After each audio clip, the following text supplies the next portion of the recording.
Alhamdulillahirabbil alamin wa bihi nasta'inu ala umuri dunya waddin. Wassalatu wassalamu ala asyrafil anbiya'i wal mursalin wa ala alihi wa sahbihi ajma'in, amma ba'du. Pertama-tama adalah kita panjatkan puja dan puji syukur kita kehadirat Allah Subhanahu wa ta'ala, yang mana bahwasanya di malam yang mulia ini kita masih diberikan nikmat iman, nikmat sehat walafiat, nikmat panjang umur, sehingga kita pada malam ini masih dapat berkumpul, berwajah, bertatap muka, bersilaturahmi dalam rangka semata-mata melaksanakan tugas dan perintah dari Allah Azza wa Jalla, yaitu yang pertama ibadah puasa, dilanjutkan dengan sholat isya berjamaah dan tarawih secara berjamaah.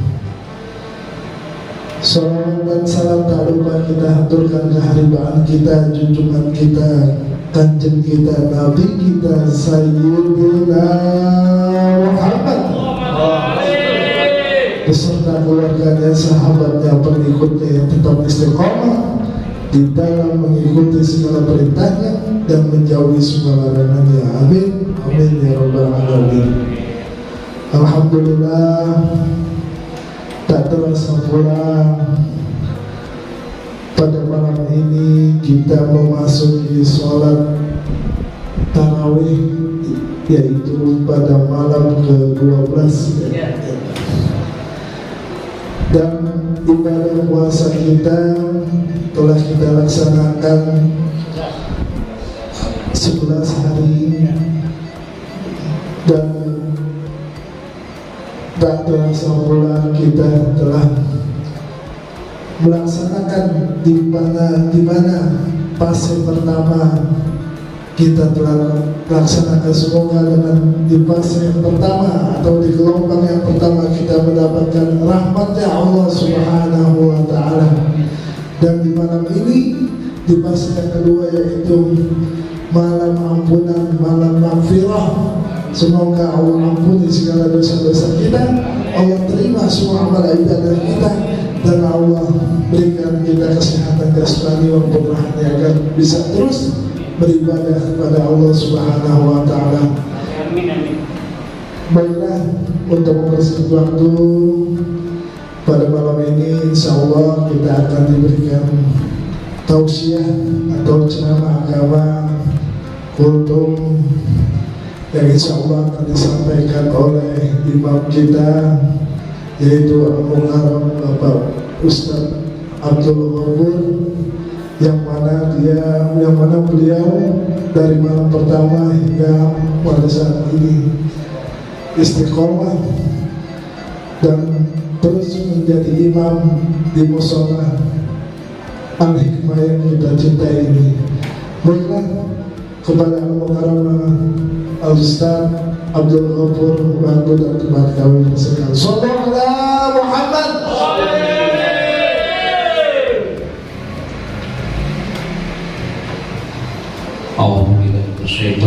Bismillahirrahmanirrahim. Assalamualaikum warahmatullahi wabarakatuh. Alhamdulillahirabbil alamin wa bihi nasta'in wa ala umuri dunya waddin, wassalatu wassalamu ala asrofil anbiya'i wal mursalin wa ala alihi wa ashabihi ajmain, amma ba'd. Rabbi shrah li sadri wa yassir li amri wa hlul 'uqdatam min lisani yafqahu qawli.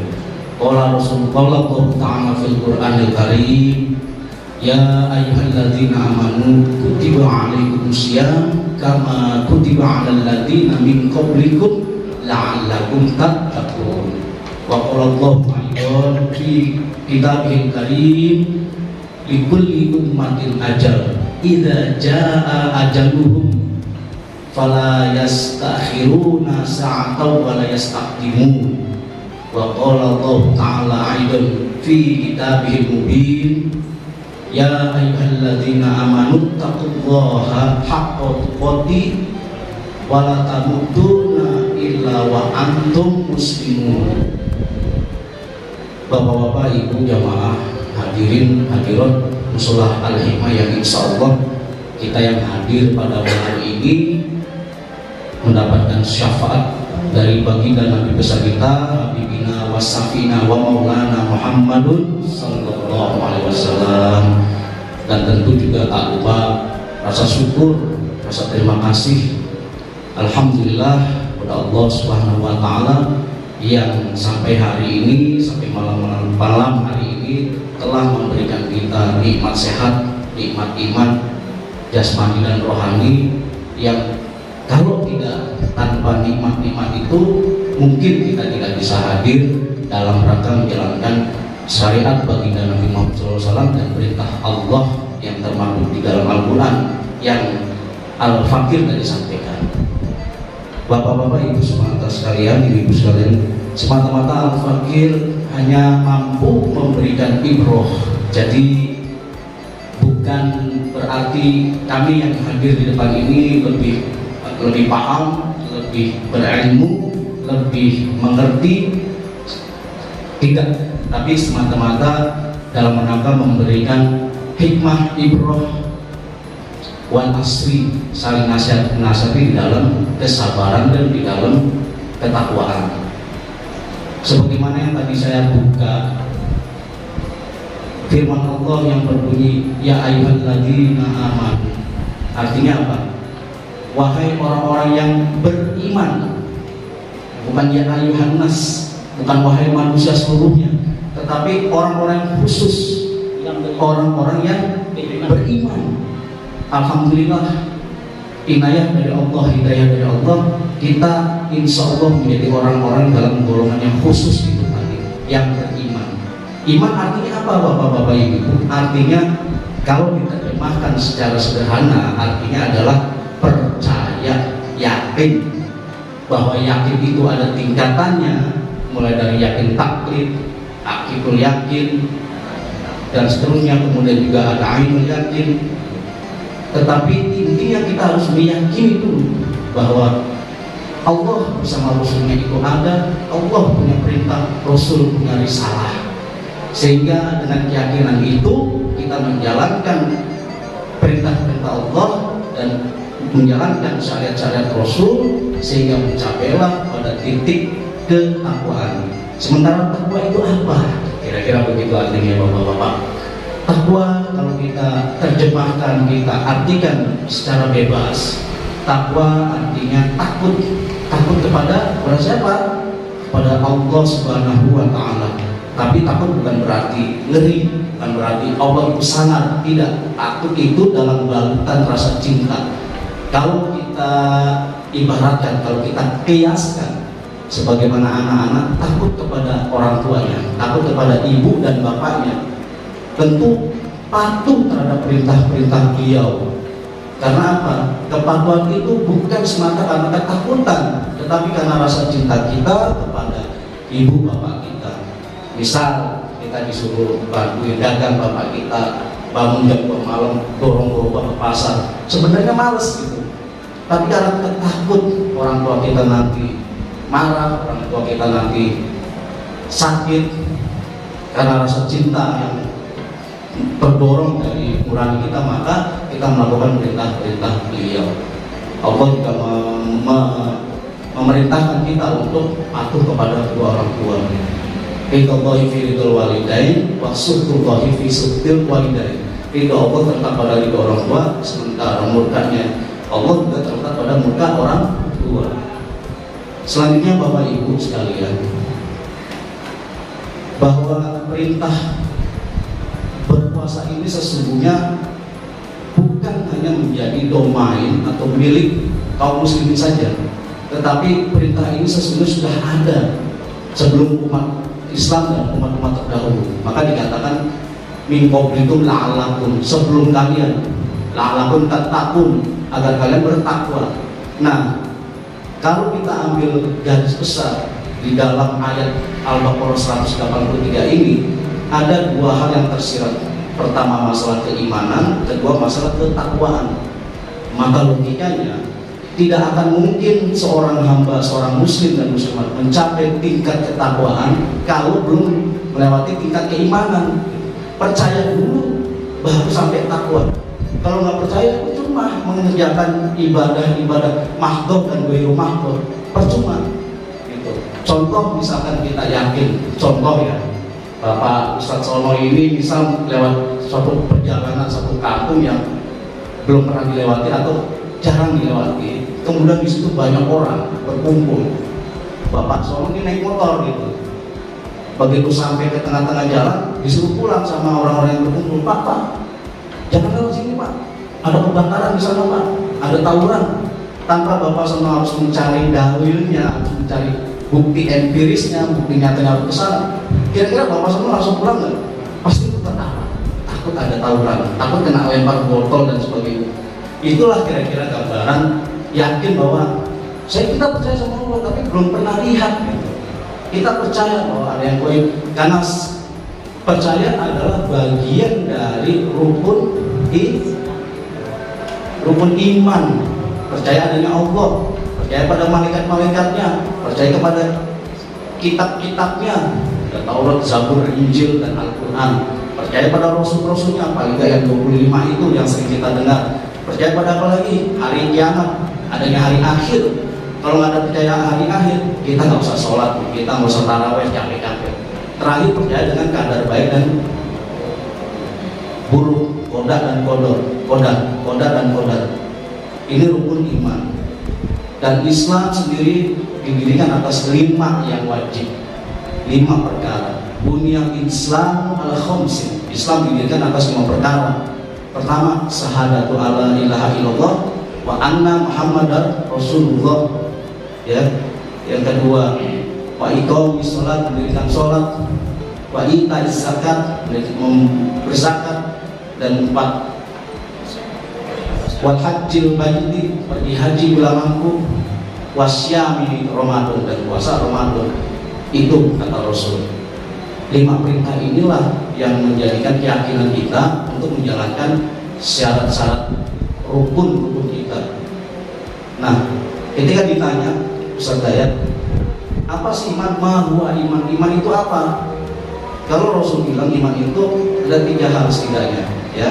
Tasdiqul bil qalbi, ditanemin di dalam dada, diyakinkan di dalam qalbu kita bahwa Allah dan Rasulnya itu ada, bahwa Allah adalah Sang Pencipta, Maha Penguasa, Maha Penguasa, dan Rasul sebagai Nabi Muhammad sebagai pembawa risalahnya. Dan kedua, ikrar bil lisan, diikrarkan dengan lisan, asyhadu alla ilaha illallah wa asyhadu anna muhammadar rasulullah. Cukup sampai di situ tidak? Tentu perlu ada pembuktian. Yang ketiga adalah a'malu bil arkan, diamalkan melalui apa? Rukun-rukunnya itu. Arkan itu bahasa jamak dari rukun-rukunnya itu, ya tadi rukun Islam dan rukun iman. Nah, ini yang perlu menjadi dasar kita Bapak Ibu beribadah. Jadi nggak asal ikut-ikutan, meskipun di dalam tahapan keimanan cukup sampai mendengar apa yang diperintahkan ulama kita tanpa harus mencari dasar dalilnya juga sudah dianggap sah. Tetapi yang namanya beragama tetap harus punya dasar, harus punya ilmunya, sehingga lebih mantap lagi, kira-kira begitu ya. Dan selanjutnya adalah tentang ajal Bapak Ibu sekalian. Tadi disampaikan di pembuka, likuli umatin ajal, setiap orang, setiap kaum ada batasnya, ada ajalnya, ada waktunya.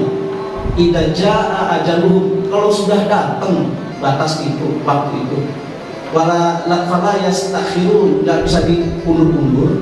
Walau sa'ah, walau sesaat pun, walau sedetik pun, wala yastakbimun, juga nggak bisa dimaju-majuin. Kita pengen mati, bunuh diri, kalau belum mati nggak mati gitu.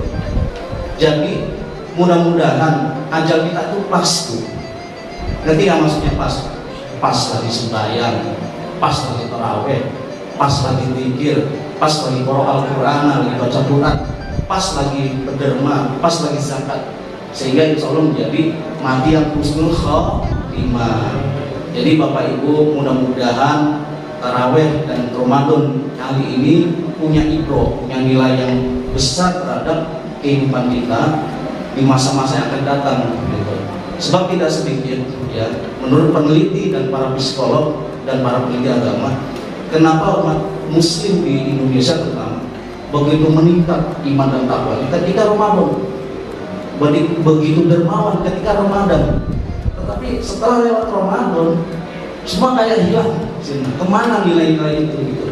Seolah-olah orang mau beriman, orang mau bertakwa, orang mau berderma cuma di bulan ini gitu. Padahal bulan ini adalah bulan istilah keris kita lagi ditempat, dibakar, dicelupin air lagi, dibakar, digetok lagi sampai jadi keris yang lekuk yang bagus gitu. Jadi kita menjadi muslim yang kamilin, orang-orang Islam yang sempurna gitu. Jiwa raganya, iman, ihsan dan sebagainya gitu. Bapak Ibu, yang terakhir saya coba mau menyampaikan tentang sabda Nabi Muhammad SAW yang sudah masyhur, yang berbunyi, yang dibaca oleh Bukhari wal Muslim. Jika kata ibnu Adam, jika mati anak Adam, in koto amalu, putus amal. Orang kalau udah mati putus amalnya. Illa min salasin, kecuali yang tiga. Apa ini Bapak Ibu? Yang pertama adalah sedekah jariyah, sedekah jariyah. Yang mau sedekah pakai uang boleh, sedekah pakai makanan boleh, sedekah pakai senyum boleh. Bahkan ketika mengucapkan kalimat thayyibah la ilaha illallah subhanallah walhamdulillah wa la ilaha illallah, itu juga bagian dari sedekah pada Allah. Lalu yang kedua adalah ilmin yang takfa'u bih, ilmu yang bermanfaat gitu. Meskipun sedikit ilmu, kalau disebarkan, dibagi kepada saudara-saudara kita yang lain, insya Allah ilmu itu akan terus menjadi amal jariah kita gitu. Jadi jangan malu-malu punya ilmu sedikit, misal ilmu tentang wudhu, tata cara wudhu, teman atau tetangga kita nggak tahu sholat, misal ajarin wudhu gitu. Itu pahala yang kita nggak ngerti nilai itu di mata Allah. Yang terakhir adalah awaladin solihin yad'ulah, anak laki-laki soleh yang mendoakan. Nah pertanyaannya Ustaz Sono, kalau kita nggak punya anak laki-laki gitu, punyanya perempuan semua atau nggak punya anak sama sekali, terus nggak ada berdoa soleh dong, insya Allah itu sudah tergantikan oleh anak-anak yang sering rajin ke masjid, yang sering rajin beribadah, yang mendoakan kepada bapak ibunya, juga mendoakan lil muslimin wal muslimat wal mu'minina wal mu'minat. Kalau insya Allah kita termasuk golongan muslim wal muslimat, mukmin yang percaya dan mukminat. Kira-kira itu ibroh yang bisa diberikan. Sekali lagi terima kasih atas waktu yang diberikan.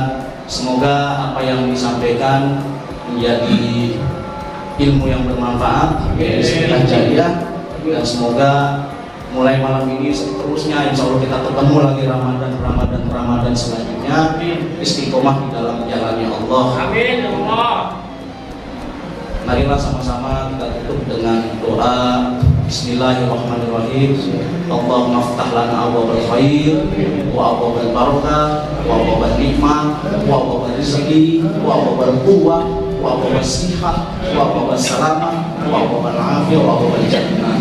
Terima kasih. Sekali lagi wallahul muwaffiq ila aqwamit thoriq. Wassalamualaikum warahmatullahi wabarakatuh.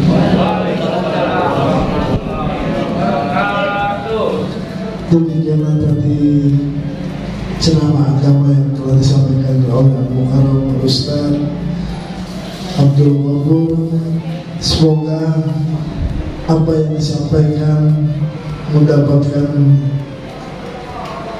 keberkahan, syafaat dan masukan untuk diri kita masing-masing. Semoga kita lebih bertambah ketakwaan kita kepada Allah Subhanahu wa Ta'ala, dan semoga semua yang hadir di sini Allah berikan kesehatan jasmani maupun rohani, khususnya untuk Ustaz kita nih, biar bisa memimpin imam tarawih insya Allah sampai malam terakhir. Itu aja yang dapat saya sampaikan. Wabillahi taufiq wal hidayah. Wassalamualaikum warahmatullahi taala wabarakatuh. Mari kita tutup sholat tarawih ini dengan sholat witir secara berjamaah.